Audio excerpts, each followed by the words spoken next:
here with Caleb Kuda and Godfred Akotoba. For gentlemen, good morning. Good morning, Bernard. Let me take you straight to the front page of the Daily Graphic this morning. Decade of irregularities in public institutions. 99 billion Ghana cedis lost to state. President shifts gears in Galamsey fight. Excavator seizure replaces burning. Government should not entirely fund education. This is coming from stakeholders at the National Education Forum. Ghanaian publisher NIB on Rampage goes after NPP bigwigs. Mohammed's Education Forum ploy to mutilate free SHS and Team Fojo here. SML sues Manasseh for defamation, demands 21 million Ghana cedi damages. Nilan Telate heads Akufo-Addo's drip and 1.3 billion Ghana cedi NPA embezzlement a hoax. Front page of the new publisher, Ameyaw-Akumfi and Osunoba detained, fear and panic grip former appointees, and Abi on the front page of the paper. Fenyamarkin denies using 50 military convoy escort. Acting VRA boss rallies staff for national development. This is the Chronicle. It also has a big one here. The rise and fall of Ato Asians Bank. The impact of two governments. Front page of the Herald newspaper this morning. Defense Minister asked to probe military lands sold under Akufo-Addo. Minerals Commission boss in PR stunt to keep his job. NEIP's fake employment status revealed. Angry ex-communication director defends new CEO. The new informer, alleged neglect of officers, police refutes claims. NIB pursues NPP's Abronye over allegations against Mahama. Galamsey fired coalition faults minister over concrete measures to address it. IES predicts doomsday if revocation of appointments. We told you so, as government defends decision. Front page of the Inquisitor has the Manasseh story. Ghana's economy in worse shape than anticipated. Dr. Asu Forson, the finance minister, speaking. President Mahama to deliver State of the Nation on February 27. As always, their favorite politicians on the front page, Matiopoku Prempe, will be speaking in Kenya tomorrow, according to the paper. The Ghanaian Times, funding educational infrastructure. We must not rely solely on GET Fund. This is the administrator, Mr. Paul Ejay, speaking. Levy 0.5% on diaspora remittances to fund free SHS. A group is advocating, and President Mahama holds talks with Deputy UK Prime Minister Sao Tome President, among others. And Ghana Immigration Service intercepts cocoa concealed in 1,115 gallons. The Ghana Feed, Bernard, and the Today newspaper. Ghana Feed is dealing with Canada, Japan, and Blame Games forge ahead together for 2028 victory. Ken has been low-key doing some low-key things. And then the front page of the Today newspaper, Sam Jonah retraced political witch hunt in bank closures. Daily analyst Ameyaw-Akumfi released after being detained by NIB over botched $3 billion Sky Train project. Post December 7 appointment, government won't dismiss nurses and midwives. This is the sector minister speaking. And police raid Galamsey sites, arrest 15 suspects. The new center this morning of being Kenzo is in all the papers. VRA boss urges teamwork for greater output, address unfair trade practices, and then ICUM's missing documents pack. ICUM's missing documents pack outcry from transport sector. Front page of the BNFT, interfaith action necessary for economic recovery, according to Apostle General Sam Kranche Ankra. GIPC CEO outlines plans to map investment opportunities across districts. And KPMG appoints Andrew Akoto as country managing partner. Bernard, over to you. All right, let me take you online. A few updates for you here. City Newsroom, Ameyaw-Akumfi released by BNI. So-called SHTS closed down indefinitely after violent clashes. This matter. So this is another one. Government announces activities to mark City 8th Independence Day anniversary. And then prioritize domestic bonds before external borrowing. Professor Bokmin advises government. Meanwhile, 7 Chinese, 8 Ghanaian arrested with 10 excavators near River Cobra. Now, this Galamsey story was so serious that our NIB was caught up in the crossfire. I have an interview with him coming up shortly. If you go to citynewsroom.com, the lead story there is also Ameyaw-Akumfi. This time they are talking about his lawyer saying he's innocent of all charges. Meanwhile, Mohammed's comeback and economic reset and what lies ahead. Neil Atelate writes in other headlines, AGI is telling government policy reforms are key to industrial growth. And then NIB reportedly detains former NSA Deputy Director Ohini Jan And then GES launches public survey on free SHS and double track system. All those stories and more coming up on the review this morning. Then the Galamsey operators invade Breman Adomanya Forest, attack City News' Akwesi Ajenim. He's okay. We'll interview him this morning. If you move to my Joy Online, the lead story, Parliament to start vetting Mohammed's deputy ministers today. And then immigration intercepts 115 gallons of cocoa beans, as you read earlier. Head of Financial Markets at BOG, Dr. Zakari Mumuni, nominated first deputy governor. So this is an internal one. And then Harun Adris says Mahama inherited a sinkhole economy in distress. Oh my God. Sinkhole plus distress. Yeah, and then this story that's making the rounds on the BBC. India bans 2 opioids behind crisis in Ghana and other West African countries. I'll give you the details of this. Globally, the big story, there's a win for the Conservatives in Germany. And we're told that signals a new shift in transatlantic relations. The gentleman is called Friedrich Merz, and he is now the winner in the German election that took place over the weekend. Let's get into the details, gentlemen. Caleb can start with the national security issues and Galamsey. Then I will give you other stories. That's right. So from the NIB, National Intelligence Bureau, they have released Professor Christopher Ameyaw-Akumfi, former board chairman of the Public Procurement Authority. Now on Sunday, Professor Ameyaw-Akumfi was arrested for questioning by the NIB over his alleged role in the botched $3 billion Accra SkyTrain project. Now, reports indicate that Professor Akumfi allegedly authorized the release of $2 million to Africa Investor Holdings, the company behind the project, even though no work was done or initiated. Now, sources close to his legal team indicate that the NIB released him after a spirited defense by his lawyers. He will, quote, he will report at the NIB offices tomorrow at 10 a.m. together with his lawyers, the sources told the Daily. Well, our reporter interviewed the lawyer who insists that his client is innocent. This is a story on citynewsroom.com. It says that Kranchi, counsel for Professor Christopher Ameyaw-Akumfi, former board chair of the PPA. We're also told in other angles that he's also the board chair of the Ghana Infrastructure Investment Fund, or was. And then we're told that he was being questioned on a number of issues. Then another gentleman was also questioned, the former deputy DG of National Service. He was also questioned yesterday. We are not sure if he was released, though. He was detained by the NIB. He's in the person of Ohinijan Kweku, popularly known as Osonoba, previously served as Deputy DED of National Service Authority. Now, the other story is the Galamsey one. Galamsey operators invade Breman Adomanya Forest, attack City News' Akwesi Ajenim. Chinese and Ghanaian-led Galamsey operators have invaded the 261-acre land in the Breman Adomanya Forest area of the Wasa Menfi district in the western region, devastating timber trees, cocoa, rubber, and polluting the nearby River Tano. The illegal miners whose destruction is well known by police personnel in and around Asankregua attacked City News' Akwesi Ajenim, who is our Western Regional correspondent, damaging his production equipment in the full glow of the police escort while filming. Enim reports that the confrontation began when journalists arrived at the site to take detailed shots of the devastated area. However, a security guard on site alerted the Galamseyers, who soon began to gather.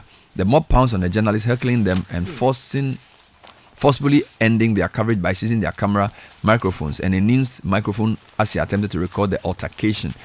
Despite the presence of a 4-member police team, the Galamseyers, led by one Yao Kranchi, a figure believed to have sold the land to illegal miners, continued the assault. And then basically it took the arrival of police reinforcements for the journalists to finally leave the area, but only after a promise to delete the videos of the Asangrega police station. Upon arrival at the police station, Yao Kranchi, who led the mob, was arrested by the police and the journalist statements were taken. So that's one Galamsey story. And the other one is from a place near River Cobra. The Western Regional Police yesterday, over the weekend, arrested key illegal mining kingpins, including 7 Chinese and 8 Ghanaians at Ablebo and some parts of Akango near the River Cobra and the Nzima East municipality. This forms part of the renewed fight against illegal small-scale mining, probably called Galamsey, across the country since the appointment of Kofi Boa as the Lands and Natural Resources Minister. The team also seized 10 excavators during the operation and they are being processed for prosecution. We'll give you follow-ups on this story soon. Well, on page 30 of the Daily Graphic, the president has announced a shift in gear in the Galamsey fight. Excavator seizure replaces burning. Kester Kranchi writes that President John Dramani Mahama has announced a shift in the government's approach to combating illegal mining, also known as Galamsey. Instead of burning excavators seized from illegal mining sites, President Mahama has instructed the task force leading the fight to confiscate the equipment. Now, Christian Council of Ghana pledges support to government's efforts to end illegal mining. The Christian Council of Ghana has pledged support to the government's efforts to combat illegal mining. Reverend Dr. Hilliard Deladogbe, the chairman of the Christian Council of Ghana, reiterated that illegal mining was worrying. Quote, we want to appeal to you strongly that you should do all within your power to make sure that we see the end of this disaster. I'll give you 2-page stories on the back page of the Daily Graphic. Bernard, GIS intercepts cocoa beans concealed in gallons at Ameyaw-Akumfi border. The Akanu Sector Command Akanu Sector Command of the Ghana Immigration Service has intercepted a truck loaded with cocoa beans being smuggled out of the country to Togo. With the support of some officers of the Ghana Revenue Authority Customs Division, the immigration officers seized the consignment concealed in 1,115 gallons found in the truck at the Ameyaw-Akumfi border post. A statement confirming the operation issued by the head of the Public Affairs Unit of the GI, Superintendent Michael Ameyaw-Akumfi, said the operation was successful as the officers acting on intelligence waylaid the truck with registration number AS103W, driven by Ibrahim Fatal. Now, the Sokode Senior Secondary High School has closed down after violent clashes between students and the community. Now, the Ghana Education Service in the Volta region has indefinitely closed down the Sokode Senior High Technical School. This follows violent clashes between students and residents in the Sokode community. The altercation, which began on Saturday, stemmed from ongoing disputes and led to injuries on both sides. This is becoming one too many. A journalist from Ho-based Swiss FM covering the incident was severely wounded.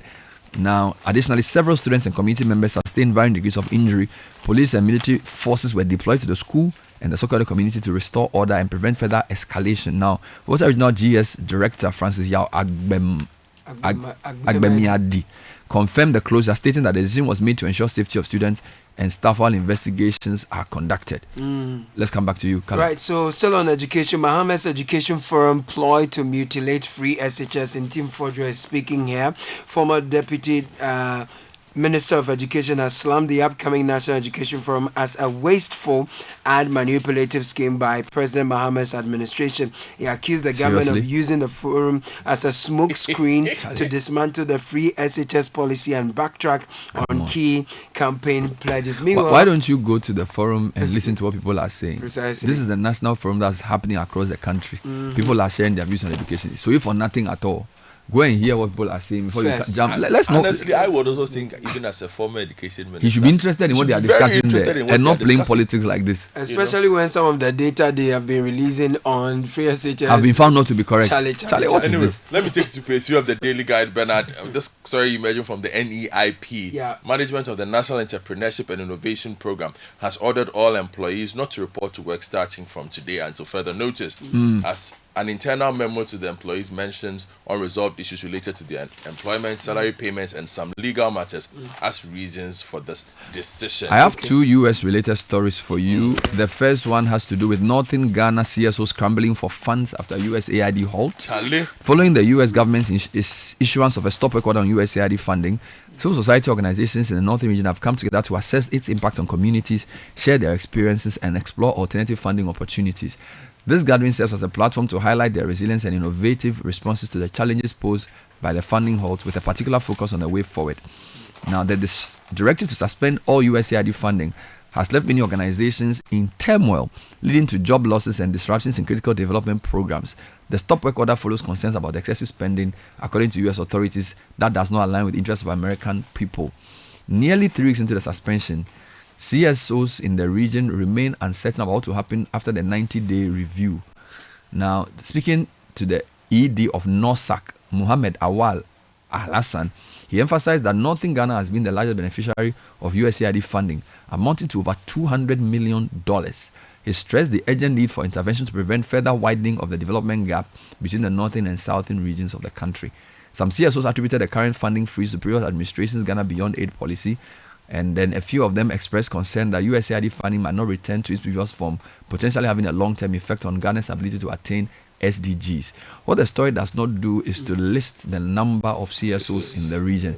Still on US, the foreign minister has been summoned to come and speak on deportation of citizens from the US. Yeah. So Samuel Blackwell has been summoned by Parliament to appear on Friday, February 28, to address concerns regarding the deportation of Ghanaians from the United States. This comes after lawmakers urged the government to support deportees and introduce measures to manage migration.